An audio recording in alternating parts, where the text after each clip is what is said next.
नमस्कार दोस्तों, मेरा नाम है अतुल श्रीवास्तव और स्वागत है आप लोगों का नेक्सस जीएस में। यूपी पीसीएस प्रीलिम्स 2020 जिसका पेपर है अक्टूबर 2020 में, उसका टेस्ट नंबर 4 है। और आज के जो हमारे क्वेश्चंस होंगे वो पॉलिटी और साइंस से रिलेटेड होंगे। उम्मीद है पिछले तीनों टेस्ट आप लोगों ने अटेम्प्ट कर लिए होंगे और ये सारे के सारे टेस्ट आपको नेक्सस जीएस के यूट्यूब चैनल पर मिल जाएंगे। नेक्सस जीएस के यूट्यूब चैनल पर डे आपको रात 9 बजे ये टेस्ट अपलोड किए जाते हैं। आप इन टेस्ट को अटेम्प्ट कर सकते हैं। चलिए शुरुआत कर देते हैं पहले क्वेश्चन से। पहला क्वेश्चन क्या है? तो पहला क्वेश्चन है, भारतीय संविधान की प्रस्तावना का उद्देश्य प्रस्ताव कब पारित किया गया था? चार ऑप्शन हैं आपके सामने। 22 जुलाई 1947, 22 जुलाई 1947, 27 जुलाई 1947 और 15 अगस्त 1947। तो क्या है सही आंसर? देखिए, भारतीय संविधान की प्रस्तावना का जो उद्देश्य है वो प्रस्ताव 22 जनवरी 1947 को पारित किया गया था। इसमें डेट बहुत पूछा जाता है और आपको पता होना चाहिए। नेक्स्ट है, निम्नलिखित में से कौन सा युग्म गलत है?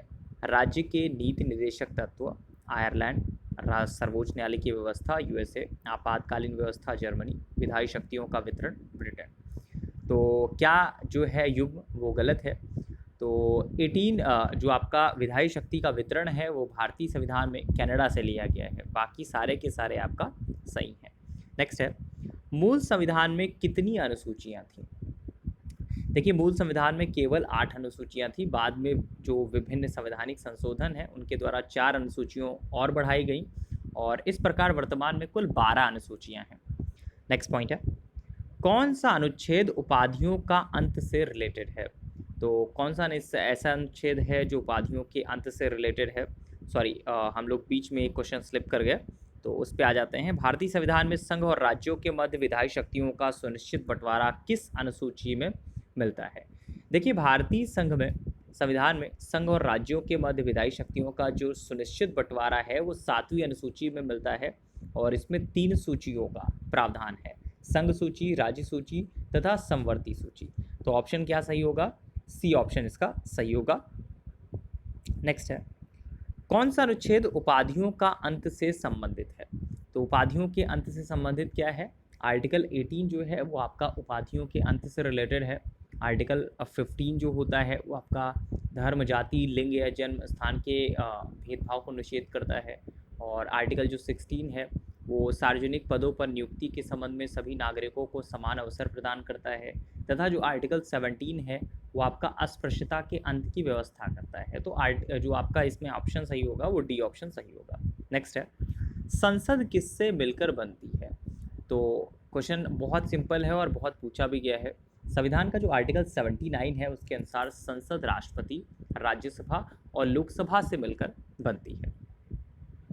नेक्स्ट है, राज्यसभा में सदस्यों की संख्या कितनी होती है? अगर आपसे ये क्वेश्चन पूछा जाए तो राज्यसभा में कुल सदस्य जो होते हैं 250 होते हैं। इनमें आपका 12 सदस्यों को राष्ट्रपति मनोनीत करता है जिन्हें साहित्य, विज्ञान, कला और समाज सेवा के क्षेत्र में विशेष अनुभव प्राप्त हो। और जो बाकी के 238 सदस्य होते हैं राज्यों तथा संघीय क्षेत्रों के निर्वाचित प्रतिनिधि होते हैं। ऑप्शन नंबर इसमें सी सही होगा। नेक्स्ट है, संसद के दोनों सदनों की संयुक्त अधिवेशन की अध्यक्षता कौन करता है? देखिए, संसद के दोनों सदनों के संयुक्त अधिवेशन की अध्यक्षता जो करता है वो लोकसभा अध्यक्ष करता है। आहूत का अधिकार जो होता है वो राष्ट्रपति को होता है। नेक्स्ट पॉइंट पे आ जाते हैं। निम्नलिखित कथनों पर विचार करिए। पहला जो ऑप्शन होगा वो रक्त एक संयोजी ऊतक है और इसके अलावा सेकंड जो है, एक स्वस्थ मनुष्य में रक्त का कुल परिमापण जो है वो 5-6 लीटर होता है। थर्ड जो है, मानव हृदय में 2 कक्ष होते हैं। तो ऑप्शंस हैं उसके ऊपर आ जाते हैं हम लोग। जैसे लिखा हुआ है उपयुक्त कथनों में कौन सा सही है? तो कौन सा सही है? देखिए, पहले तो हम लोग ब्लड के बारे में समझने की कोशिश करते हैं।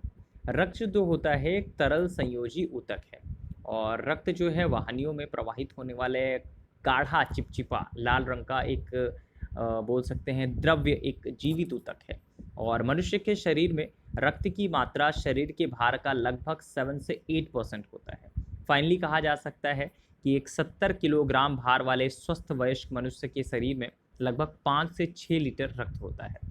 मानव हृदय करीब 4 प्रमुख कक्षों में विभाजित होता है और 2 ऊपरी कक्षों को दायां तथा बायां आलिंद या फिर एट्रियम कहते हैं, जबकि 2 निचले कक्षों को दायां व बायां निलय या फिर वेट्रिकल्स कहते हैं। तो कुल मिला के क्या ऑप्शन इसमें सही होगा? 1 और 2, मतलब थर्ड ऑप्शन इसमें सही होगा, सी ऑप्शन इसमें सही होगा। नेक्स्ट है, निम्नलिखित कथनों पर विचार करिए।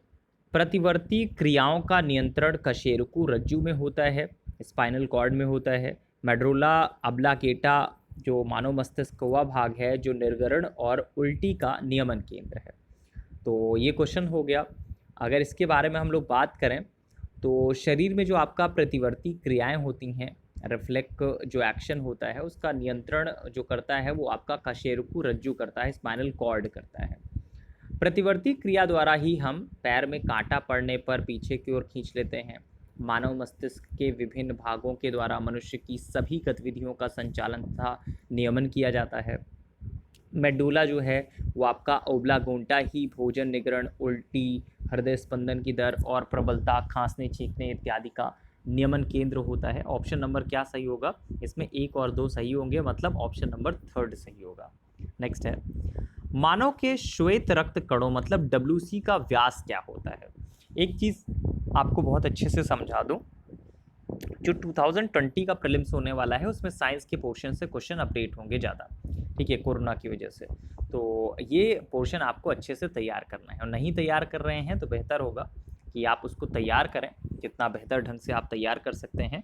और फिर भी अगर आप नहीं कर पाते हैं तो आप हमारी क्लासेस से जुड़ सकते हैं, आपको हमारी क्लासेस के लिए आने जाने की ज़रूरत नहीं है। डेमो लिखकर हमारे व्हाट्सअप नंबर 7080540001 पर भेजना होगा। और इसके अलावा अगर हमारी क्लास के डेमो लेना है और आप टेलीग्राम चैनल पर ऐड हैं तो वहाँ पे आपको लिंक मिल जाएगा।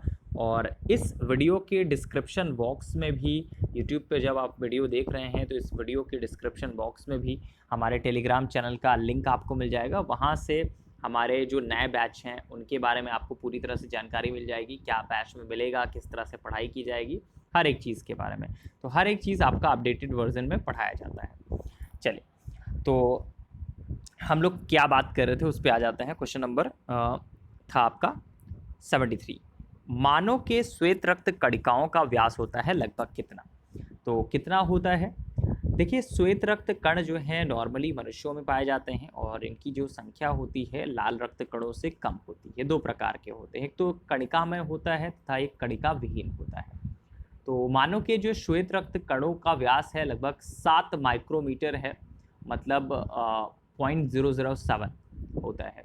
तो ऑप्शन क्या सही होगा? आपका पहला ऑप्शन जो होगा वो सही होगा। नेक्स्ट है, पत्तियों के छिद्र जिनके द्वारा जल द्रव के रूप में कभी कभी बाहर निकलता है उन्हें क्या कहते हैं? देखिए, जलरंध्र जो होता है मतलब हाइड्रोथोड एक प्रकार का छिद्र है जो नॉर्मली एंडियोस्पर्म में पाया जाता है, और जो आपका एंडी मिर्स या फिर लीफ मार्जिन में छिद्रों के माध्यम से पानी को गुप्त रखता है। और ये जलीय पौधों को पत्तियों में होते हैं, जैसे कि रानकुलस, फ्यूल्टिनस तथा शुष्क आवास में पाए जाने वाले जो शाकीय पौधे होते हैं उनकी पत्तियों में, जैसे कैपनुला हो गया, ये सारे के सारे पौधे। तो कुल मिला के इसका ऑप्शन क्या सही होगा? जलरंध्र मतलब हाइड्रोथोड। तो ये आपका इसका ऑप्शन सही होगा। नेक्स्ट है, क्वांटम ऑप्टिक्स मैक्स प्लांक स्थान कहाँ पे स्थित है? तो जर्मनी में है, म्यूनिक के निकट आपका स्थित है ये, और ऑप्शन नंबर इसमें फर्स्ट सही होगा।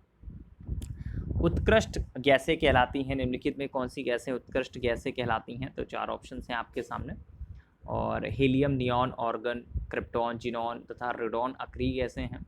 और ये गैसें जो हैं उत्कृष्ट धातु जैसे प्लैटिनम हो गया, गोल्ड हो गया मतलब सोना हो गया, इसके समान मुक्त अवस्था में पाई जाती हैं तथा इसमें रासायनिक क्रियाशीलता का अभाव होता है, अतः इन्हें उत्कृष्ट गैस या फिर नोबल गैस कहते हैं।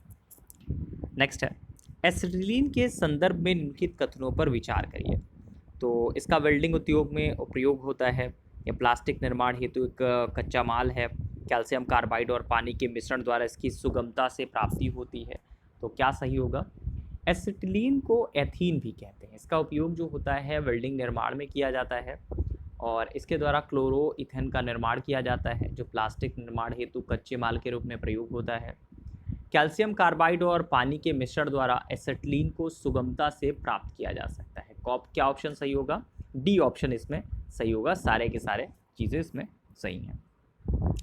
तो यूपीपीसीएस प्रीलिम का टेस्ट नंबर 4 के लिए इतना ही, और आज के जो क्वेश्चंस थे वो सारे के सारे रिलेटेड थे पॉलिटी और साइंस से। और जो सबसे ज़्यादा आपको अपडेट करना है वो साइंस का पोर्शन करना है, उसके बाद इकोनॉमी का। लगातार इन चीज़ों के बारे में आपको बताया जाएगा। जुड़े रहिए नेक्सस जीएस के साथ। Thank you so much.